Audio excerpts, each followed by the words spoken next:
ও level এবং এ level পরীক্ষায় কৃতিত্ব অর্জনকারী শিক্ষার্থীদের সংবর্ধনা দিয়েছে দ্য ডেইলি স্টার এবং এইচএসবিসি ব্যাংক।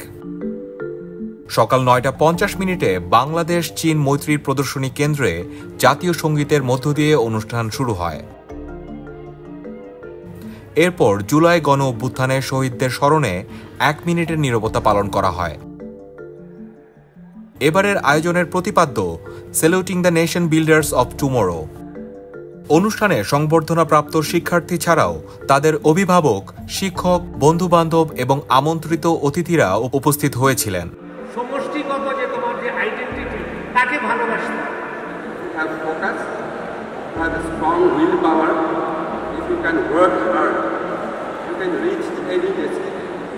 এবছর এডেক্সেল এবং কেমব্রিজ কারিকুলামের অক্টোবর-নভেম্বর 2023, জানুয়ারি 2024, মে-জুন 2024 এবং অক্টোবর-নভেম্বর 2024 সেশনের মোট 2375 জন শিক্ষার্থীকে সংবর্ধনা দেওয়া হয়েছে।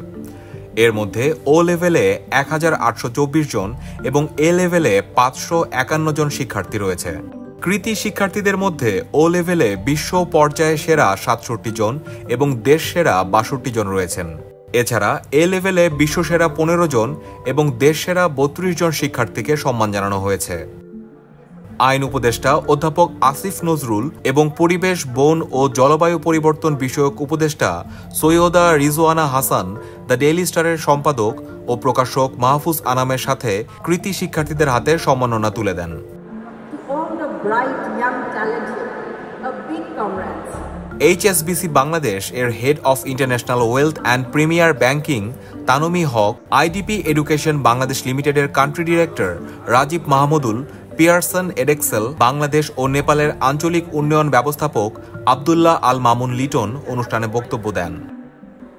দ্য ডেইলি স্টার 1999 সাল থেকে এই ব্যতিক্রমী বার্ষিক আয়োজনটি করে আসছে, যা সময়ের সাথে সাথে অনেকের জন্য অনুপ্রেরণার উৎস হয়ে উঠেছে।